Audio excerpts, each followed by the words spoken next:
Hello, everyone. Welcome to Talking Logistics, where we have conversations with thought leaders and newsmakers in the supply chain logistics industry. It's my great pleasure to welcome today's program David Keynes, who's COO at Kenco Group. And today we're going to talk about Amazon acquiring Whole Foods, a wake-up industry for the wake-up call, for the grocery retail industry. There's been a lot of buzz and discussion since Amazon announced that it was acquiring, Whole Foods. Questions like, what impact is this going to have on the grocery industry? Is Amazon going to, shape and transform the way we, shop for groceries and our delivery expectations?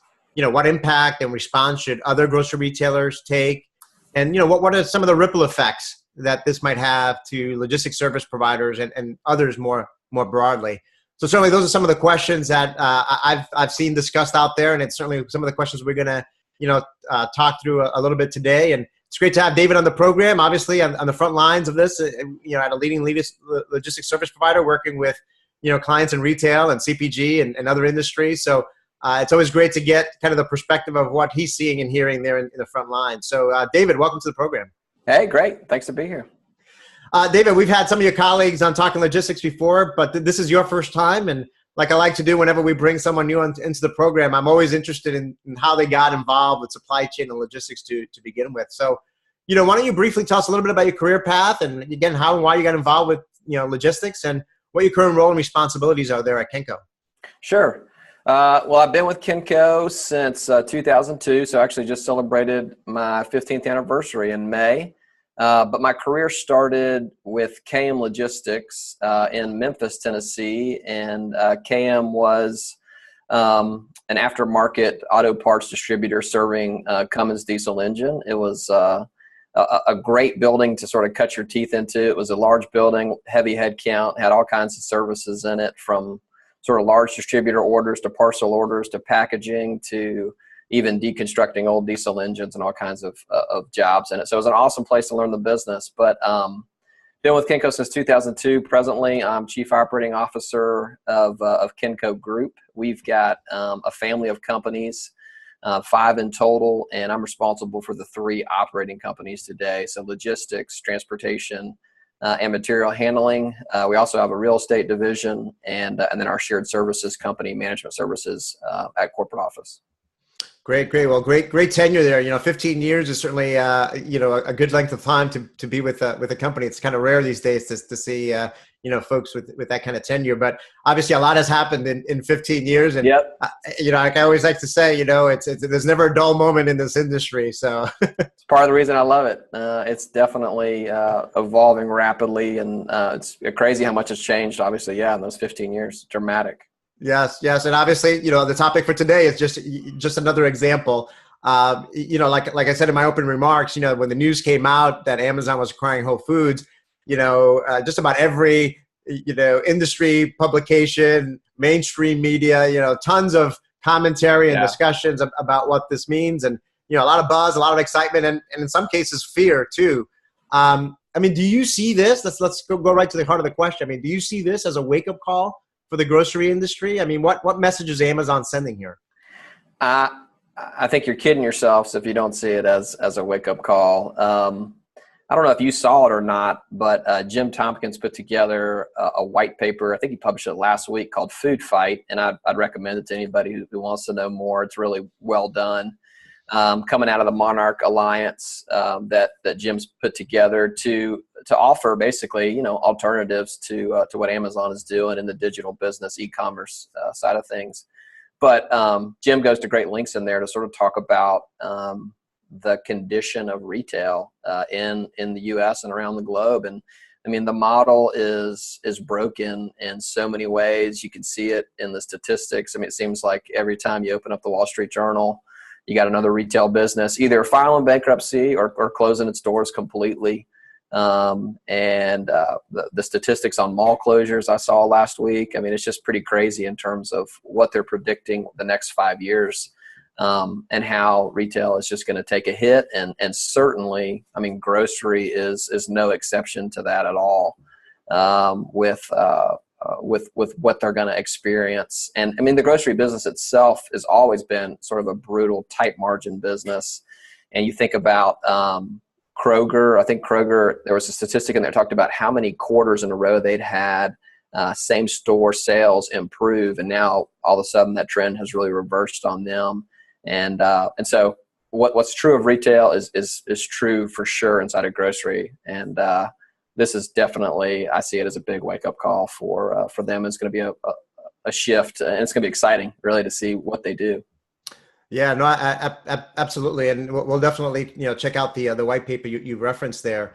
Yeah, and when you look at even the grocery industry, I mean, we've got now some of the German retailers, grocery retailers, coming to the U.S. and expanding their presence here. So I think that's going to be another kind of competitive front, if you will. With, I think it's Aldi and the I'm blanking on the name of the other one. Yeah, Aldi's opening up. I mean, I saw it was like 400 new stores. So it's so interesting to see all these bankruptcies, all these people showing doors, and yet people with a different model, a different supply chain, a different approach, and they seem to be having a measure of success. So it's interesting. But if you step back and you just think, you talk about 15 years and what's happened. I mean, we used to go to Amazon to order books, right? And we're happy to get any book we wanted in a week, at our house. It was amazing. And how quickly did they become, the A to Z store? And truly, we go get anything we want, and we get it in 2 days, and we get it for free. Oh, and by the way, their original business model of books, they totally turned on its head, and now I get it digital instantly, on my Kindle or my e-reader. So that's their mode. What are they going to do inside a grocery that turns it on its head and just turns it upside down? I hope it's not, 3D printing food at my house, but they're going to do something pretty dramatic. Yeah, they've probably issued a patent for that already. If you look at all the patents that they've issued, they're not afraid to issue patents on, just about every idea out there. And I think what's interesting about Amazon too is that they obviously have many, like you said, they've expanded beyond that original core business model. We went to the movies this weekend, my wife and I, and highly recommend The Big Sick if you haven't seen that movie. Very good movie. I heard about it. But literally, the movie starts and it's from Amazon Studios. And my wife looks at me and goes, she goes, Amazon? I mean, are they taking over everything, right? So I think I think what's interesting is, for a lot of what goes on with supply chain and logistics, the fact that Amazon is so widespread. Obviously, their cloud business is probably a large percentage of the revenue or the profits come from that helps subsidize some of these other things that they do that might be not as profitable or not profitable at all. So I think that's kind of part of the levers that they have is that they've got a very diverse portfolio today of operating businesses where they get revenue from that they can afford to lose here because they're winning over here. Yeah, it just allows them to run so many test cases, if you will, in labs and try things out. And if it fails, scrap it and move on. I mean, their fast fail mentality is amazing. So one of my takeaways from when the announcement was made, and I think it further underscored it for me, I mean, you used to hear a lot about, the competition is between, online retailers and brick and mortar. And I think, it's clear to me today that that's really not what the competition is. It's really, the merging of the two. I mean, the winners moving forward, in my view, are those that can leverage, their online entities and their physical assets, where they're not just stores, but their logistics assets or their partners that may bring logistics assets to the table, whether it's their fulfillment centers, urban fulfillment centers, their trucks, other assets. Right. It's those that can bring both the online component as well as the physical assets together to provide customers, consumers with the types of services and meet the expectations that they have. Do you agree with that? Do you see that as well? Kind of that it's no longer brick and mortar versus online. It's really the merging of the two. Yeah, for sure. I think you even you posted on the weekly roundup. I don't know if a couple of weeks ago, but it was the one about Walmart, and it was them giving their employees a chance to earn extra monies by doing deliveries on the way home. They had a couple of test markets. Right. You saw that. Yeah, I thought it was on yours, or I picked it up. By the way, I like the weekly roundup. It's always very helpful. So thank you. So the idea there was, the statistic was 90% of the U.S. population lives within 10 minutes of a Walmart store. I mean, so you think about that as your distribution network. Holy cow, if there's a way to leverage that. I certainly think that's going to be a big part of it. and particularly with grocery, I think it's important. Every one of the executives I've talked to who are from the CPG world and serving grocery retailers, they really believe that a big part of e-commerce over the next several years is still going to be order online, pick up in store. And so to your point, that's the merger of the two, right? Now, is Amazon going to try to break that down? Yeah, I expect them to try some pretty creative things and look for new ways to do it. But I totally agree. Yeah, so that brings me to your last point there. So I want to talk about Walmart in a little bit in terms of Walmart and others in terms of what can they do to in response. But to the last point you brought up there, I mean, I think one of the bringing it more to kind of a logistics or transportation point of view. I mean, it's this whole area of online grocery shopping and home delivery, and certainly that's not new. It's been going on for a few years. You've got companies like Peapod and Instacart that have been doing it. But it's still, at least here in the United States, it's still a relatively short, small percentage of the grocery, spending market. I mean, do you believe that this deal will change the way we, shop for groceries and have it delivered? I mean, what will Amazon, do differently to maybe change the trajectory of online grocery shopping and delivery? Well, I wondered, I mean, first thing I thought about was because Instacart, I don't know this for sure, but what I understand is a huge percentage of their business is the Whole Foods business. So I was like, I wonder if they're going to end up buying Instacart as well. It wouldn't surprise me. They don't, that size merger and acquisition happens, it seems like, on a weekly basis for them. But it's interesting to me that those organizations didn't do better because, go back to my last comment, I mean, the reason it's order online and pick up in store is because it's temperature sensitive, it's perishable, it's frozen, it's reefer food, whatever it is. And so the old model doesn't work. You can't leave it on the porch and just get there when you get there. It has to be, stored. It has to follow sort of the cold chain, if you will. But those services got rid of that by saying, I want it at 11, or I want it at 1, I want it at 3. And within that 1 hour window, they're going to deliver. And I think that we've used them, and I think they're solid and they work. I even think there's parts of the technology that are really good. I mean, the way they communicate when they start shopping, the way they text pictures of substitutions when they're out of what you wanted. I mean, all that kind of stuff. I feel like there's a piece of the technology that works really well.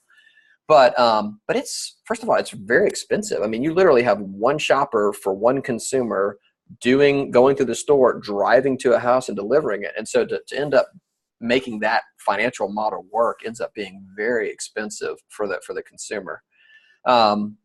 And the other piece of it, though, is that there's no leverage, right? There's no leverage of scale. And I wonder if some way Amazon, with their technology and the way they command data, do they crack that code? And what I mean is delivering within or doing 7 or 8 deliveries within a neighborhood or a network or whatever, so that it's not a 1-for-1, it's a 10-for-1 or something, where you start to get, and then the pricing makes sense and the value proposition starts to make sense. But it's interesting. I think that for a lot of people, their lives are even so busy that they feel tied down when they give that 4 o'clock window, and they're like, well, crap, now I can't do this, or I can't go do that because I got to be home because my groceries are getting delivered. They almost don't want that. And that's why they wind up back to where the executive said, they wind up as order online, pick up in store, because they want to be able to do it exactly on their schedule. They don't want to be tied down to a 1 hour window where they have to be home.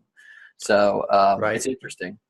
Yeah, no, I agree, and I think it's going to be I think going to the store is always going to be part of the mix. I know my wife does the majority of the shopping here at home, because the times that I go, it's very unproductive, because I'm literally texting her every 2 minutes. Now, what size did you want, or what aisle on the store is it? So it's better for her to go. But she actually shops at like 3 or 4 different stores, because she actually likes some of the private label brands at this particular store, and this other store has some other better fruits and vegetables, so she goes there for that. So even as quote unquote inconvenient as it is, she's willing to go to multiple places. So I think that's still going to be part of the mix there, at least for some folks. But I think you're right. I mean, I think the problem with home delivery has always been, how do you drive that density, right? So that you're lowering, the price per delivery to a point that's either not too expensive for the consumer if they're paying for a delivery fee, or that it's not so expensive that the Amazon or whoever is able to kind of build in that as part of their cost model, overall. And certainly there's technology out there, from a variety of vendors that help to shape that demand, if you will, in terms of pushing consumers to pick a certain time window so that they can help them, create that density so that, we're already going to be in your neighborhood at 1 o'clock today because we're delivering to your neighbor. If you pick a delivery of 1:15, maybe we'll throw in a free 2-liter bottle of Coke, so it's for you to pick this one. It's free delivery because, the marginal cost is going to be, not zero for us to just hop, drive 10 feet down the, so I think technology is obviously going to be play a role there. I think the other interesting thing is, we have Alexa at home, and I know Amazon's trying to push people to just talk to Alexa and order stuff, via Alexa. So I think that, that aspect of technology is going to be interesting. Exactly right. I thought about it too, reading some of those articles. I think in a month's time, we'll go to 5 or 6 grocery stores. I mean, so you just don't have, which is that whole retail challenge for them. They don't have the loyalty that they used to have, 20 years ago, where you basically did 80% of your shopping at one store, 90% of your shopping at one store. So it's fascinating. Right. I mean, I think this is a topic for another conversation, but I saw in the Wall Street Journal, this has been happening for a while, but it's continuing to be pressure on the big CPG companies where, a lot of the grocery retailers are pushing their own private label brands and developing more brands, right? So it's this whole area of what's happening to, our consumers going to be willing to pay that premium, right? For those brand name, ketchup and brand name mayonnaise and brand name cereal, when you've got some of these, retailers offering their own private brand that some people are happy with. So I think that's another dimension of this whole conversation that I think is going to play a role one way or another in terms of the dynamics of what's happening in this industry. Absolutely. So let's talk now about you brought up Walmart before. So obviously competitors like Walmart and the others haven't been standing still, right? They've been doing innovative things on their own, and they're not going to surrender their leadership position so easily. So I mean, what actions are they taking, or should they take to remain competitive? Well, I won't be surprised if there's a bit of a first follower effect here, because I mean, this is not new. I mean, the digital side, the e-commerce piece, I mean, we've had the boom here. We're 5-7 years into that. So I don't know exactly what type of activities they're going to do. I think they're going to be studying Amazon. And again, things like Walmart, I think that's a really interesting effect that you think of it. I mean, they've got, 11 times as many stores, 12 times as many stores as what a Whole Foods has. So, and obviously the size and scope and scale of their stores maybe even lends to more omni-channel distribution, even out of a store kind of a situation. But it's going to be, they've got to figure out a way to leverage the assets they've got and use the data and technology that they've got to be able to try to compete. But it's going to be interesting to watch. I think one of the things that's really unique to me, and you started talking about it when you talk about the different stores you go to, but I mean, Whole Foods is their smaller platform, right? But it's all really unique stuff. It's not your traditional mass merchandise or mass grocery items, right? I mean, it's organic and gluten-free, and I mean, just very health-conscious kind of stuff. And I have not seen a statistic on this, but I think the overlap between what you would see in a Whole Foods and what you would see at a Kroger or a Publix or something is probably small, right? I mean, just because they've got the Publix and the Krogers, I think, carry more of those mass national brands, that we know, or I don't recognize brand names when I go to Whole Foods, I recognize stuff that we buy, and I'm like, okay, that box looks familiar to me, so that's probably the right one. But I don't recognize it a brand name. If you're looking for Frosted Flakes or Captain Crunch, you're not going to find it at Whole Foods. No, you're not. You're absolutely not. Exactly right. Yeah, no, that's a good point, and I think that obviously, with the Walmart, a lot of their stores obviously carry, it's not just grocery, right? I mean, grocery is a Right. big component, Right. but they carry all the other items, which I think was where a lot of people have seen the potential opportunities, for Amazon to, obviously cross sell some of their, products there as well. I think, something you mentioned earlier, I think it's going to be the difficult piece, which is going to be those perishables, right? Because that's always been, yes, getting toilet paper and getting cereal and getting, those fast moving consumables, that you can theoretically just leave on the porch or the back porch, is very different than delivering, fruits and vegetables and milk and other things that, require refrigeration and people might be more picky about in terms of the, the Right. freshness and all that. Right. So I think that's really going to be the whoever figures that piece out, I think is going to have a leg up on the competition. Yeah, I mean, we could conjecture and come up with all kinds of crazy ideas that they have, or you get a little Amazon refrigerator freezer that sits on your porch, and you pay some small fee for it, and they drop it in there, and all that kind of stuff, and it's got the right temperature zones in it, and but who knows where they're going to go? Yeah, no, I think that's a great idea. You should go ahead and patent that before somebody It's else done does. already. If you and I have an idea today, it's already done. I promise. That's true. That's true. And I think the other thing you said that I think is interesting is also we like to think about kind of the physical assets, right? The store footprint, their fulfillment centers, their, distribution centers, their trucks and assets. But in many ways, part of the keys to success moving forward is as much the technology and even more the data that each of these companies have, right? Oh Whether my it's gosh. loyalty cards, whether it's, on the Amazon side, right, with Prime membership.